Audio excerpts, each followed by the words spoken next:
I mentioned in the first video that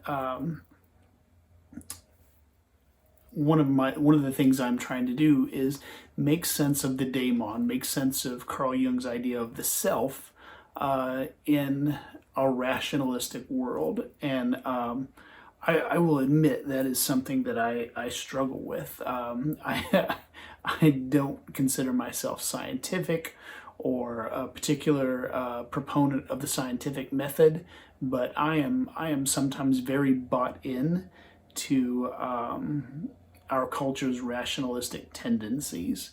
And so because of that, the idea of a guiding spirit, or the idea of even the self, which Jung approached very scientifically, the idea of it existing in some kind of realm that I can't see it and feel it and touch it and prove its existence, but still at the same time it exerting an influence on me, that's a hard leap for me to make sometimes. And so I recognize for other people watching this video, that may describe you too. You may struggle with what feels like a metaphysical concept. And I'm here to say that's okay. We share that. We are in that together. But at the same time, I recognize that my addiction to rationality, my addiction to materialism, is a hindrance to me a lot of times. It's an obstacle. There is a point where you have to kind of embrace what Jung would call if you're a man, your anima, which is your soul, the part of you that isn't so tied to objective reality. We have to kind of open ourselves up to the subjective. But all that being said, for this first video, I'm not going to ask you to step too far into the metaphysical. As a matter of fact, what I want you to do is, in this first video, we're going to just think about ourselves. And we're going to think about the things that we're interested in, and our hobbies and our passions, and the things that we like and love. And admittedly, if you pull on this thread long enough and hard enough, you will get to some metaphysical territory. But for right now, don't worry about that. Right now, I just want you to think about, what do you love? What are you interested in? And what have you been interested in throughout your life? For me, from 3 years old, I was into comics and superheroes. And I recently went online and I was able to find the first 2 comics that I can remember owning, the comics that I have the earliest memories of. And I was born in 1973. They were published in 1976. And so it could be that I got those much older than 3 years old, but if my parents are being truthful, and if my memories are truthful, I was looking at and reading comics, not reading because I couldn't read, but I was perusing, looking at the pictures of comics at 3 years old. And what's funny is one of the first comics I had was an issue of Action Comics, which was a Superman comic. And the hero, or I'm sorry, not the villain, was called the Purple Pile Driver.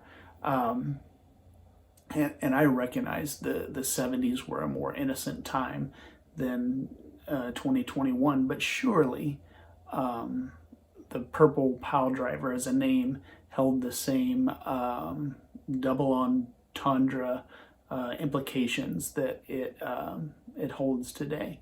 If not, man, things were a lot more innocent in the 70s. But I can't imagine a character being called the Purple Pile Driver these days without it, without a big wink and a nod to the audience. But anyway, I've gotten way off track because of penises. So I was into comics. And I was into comics for a long time. I remember my grandmother saying to me, she was like, when you get older, you won't care about comics as much. And I was offended that she said that. And I was like, no, I will read comics forever. And I still do occasionally, but they don't hold nearly the place in my life that they used to. And I, even as an adult into my 30s, I was still very, like, I was going to the comic book store every Wednesday when new comics would come out. I was still very invested. And then sometime around 40, which is where I went through a big reversal in my life around a lot of things. We already mentioned in the first video, the loss of my faith. Around the same time, I kind of lost my interest in comics. And so Jung had a lot to say about midlife and the changes you go through. And so those things weren't unexpected. And I don't think they're not connected. But I have gotten really far off of where I was talking about, so sorry. Think about the things you were interested in. From a young age, I was interested in comics, and specifically superheroes. It took a long time before I started reading non-superhero comics. And so at the time, and for a long time, I couldn't have drawn a line from my interest in superheroes to the work that I do now. But now I can look back and be like, oh, yeah, I can see how that led to my current interest. And that's kind of what we're talking about in this video is Jung had this concept called circumambulation. And the idea was that in personal progress, personal development, progress is never a straight line. You don't go from I was this and now I'm this. Instead, he says progress looks like an inward turning spiral. So that instead of it being a straight line from what you were to what you are, you get closer and closer gradually to what you're supposed to be. And so let's move to the marker board now, explain what I'm talking about. Okay, so circumambulation. So if personal development isn't a straight line from point A to point B, Jung says it looks like an inward turning spiral. So here you are when you were born, and so you were full of potential. At this point, you could literally be anything. And then here is what you are absolutely meant to be. Here is you at your highest potential self. And so Jung says to get from here to here, you don't just go whoop, but you start circling in. And so I already mentioned when I was younger, I was really into comics. And so let's put that, because I was 3 years old, let's put that really close to the beginning. As you can see, my interest in comics is on the path to this, but it's not very close to this yet.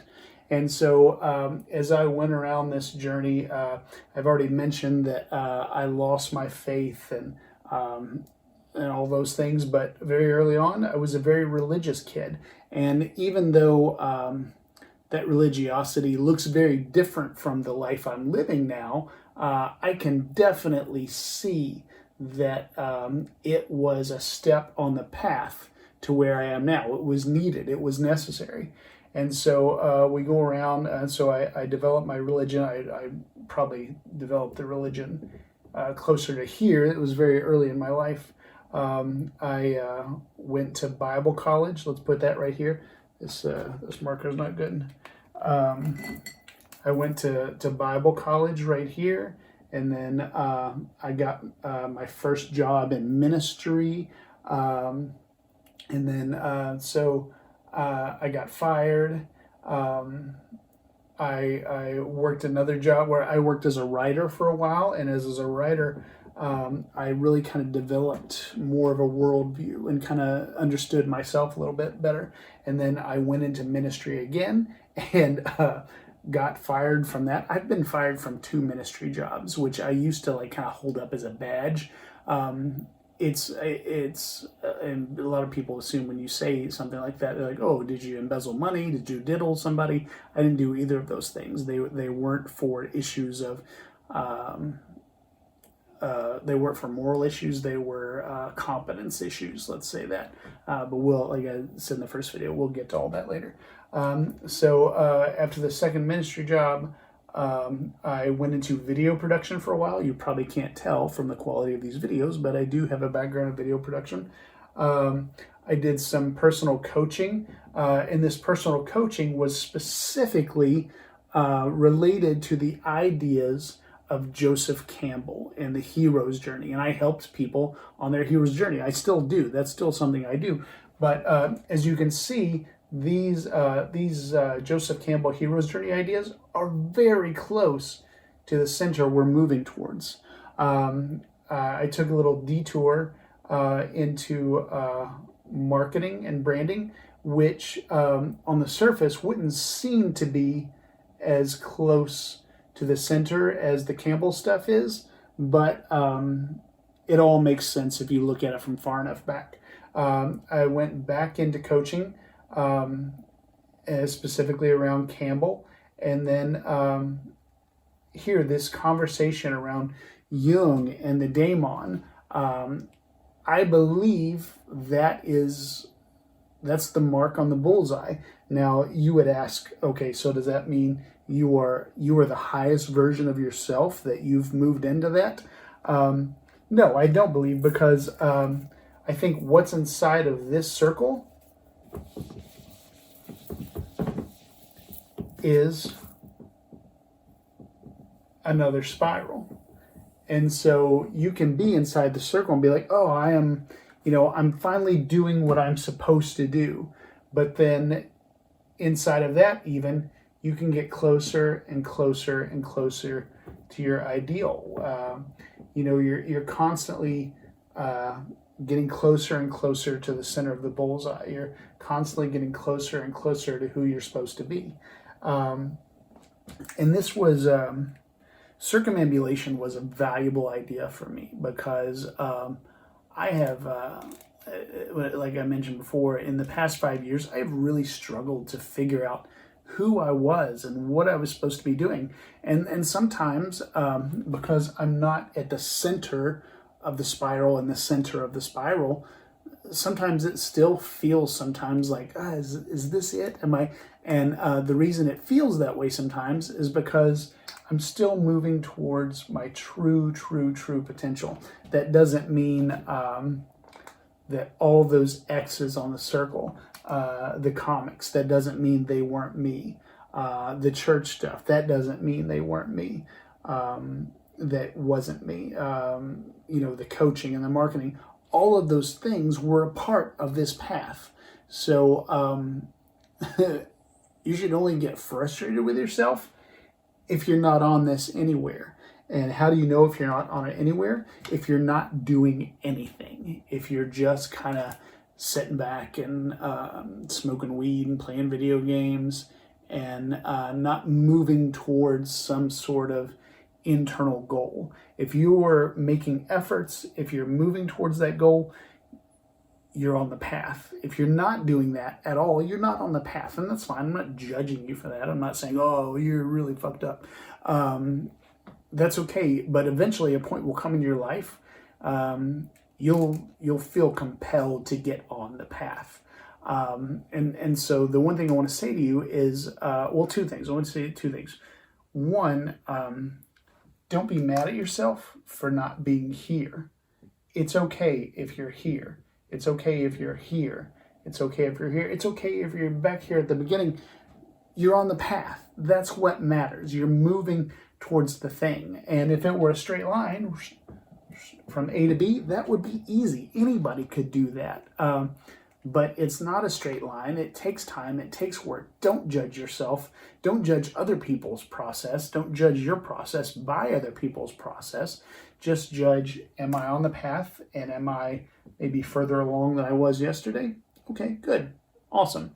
That's the first thing I want to say. The second thing I want to say is comics led to my faith, led to Bible college, led to working at a church, led to coaching, led to marketing, led to this, led to these videos. I can take a step back and I can look at it all and I can see the path. And it feels like I was being led. And that's what the value of looking at the circumambulation in your own life. You can see that it almost looks like there was a plot. And Campbell said that. He talks about a hero's journey, that when you look at your life from a far enough back distance, and that requires some age. If you're in your 20s or your teens, you may not be able to see the plot yet. Don't get upset. But when you're older, you can look back and see, oh, I see a plot. At 48, at almost 50, I can look back and I can see the plot. Hopefully there's a lot more story in front of me. Hopefully the plot's not finished. But I can look at it and be like, okay, here's the process, here's the journey. And that sense of being led is where we start to encounter our Daimon. It's where we start to encounter our true self. And so what I want you to do, here's what I encourage you to do, is just get a piece of paper. It doesn't have to be a marker board like this, and just draw a little center point here, and then draw a spiral going out from that. And then just start locating yourself on that spiral at different points in life. And then you can kind of start saying, well, how did my early interest in I don't know what a kids play with. How did my early interest in Transformers lead to my current interest in repairing cars? Well, that's an easy one. That's a gimme. But yours may not be that simple. It may be, how did my early interest in Zelda lead to my current passion for ornithology? I would assume that's hard. Maybe that's not hard. Maybe there's something I didn't really play Zelda, so I don't know, and I don't know anything about ornithology. But if you lay out the pieces and you take the time to look at them, I think you can discover all the places where your Daimon, where your self was kind of urging you to be interested in this, spend some time with this, and you start to develop as a person over time. And if you keep on that path, if you keep concentrating on what puts itself in front of you, what you're interested in, where you're drawn to, then you will eventually make it to this center place. And that is the moment when your highest self, your future self, manifest in the current day in your life. And that's an exciting thing. And your interests and your passions and your hobbies and your jobs aren't the only place where your Daimon or your higher self speaks to you. And we'll talk about different ways throughout this vlog that you can connect with it. But this is a good starting place, and this is a good starting place for people who are rational minded. Because even if you don't believe your Daimon has been guiding you and leading you that time, you can probably look at how one thing makes kind of a logical step to the other, and a logical step to the other, and a logical step to the other, and you can engage this thought and this thinking very rationally. I hope that all makes sense. The other thing I want to say is, you can connect this a lot to professions or careers or jobs you've had. That doesn't mean your highest self is always expressed vocationally.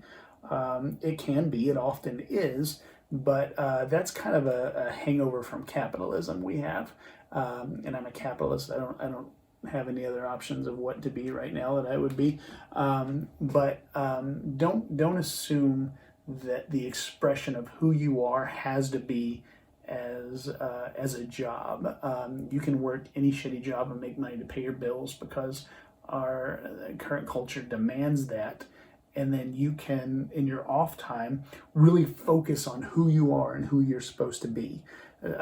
So just because past jobs and past occupation can be a good clue, it doesn't have to be the final expression. So anyway, thank you guys. I know I was kind of all over the place with this video, but I hope it made sense. If you have any questions, please ask down in the comments. This is the conversation I love having right now, and so I would love to have it with you. So anyway, do your spiral, do your circumambulation, and look at your life.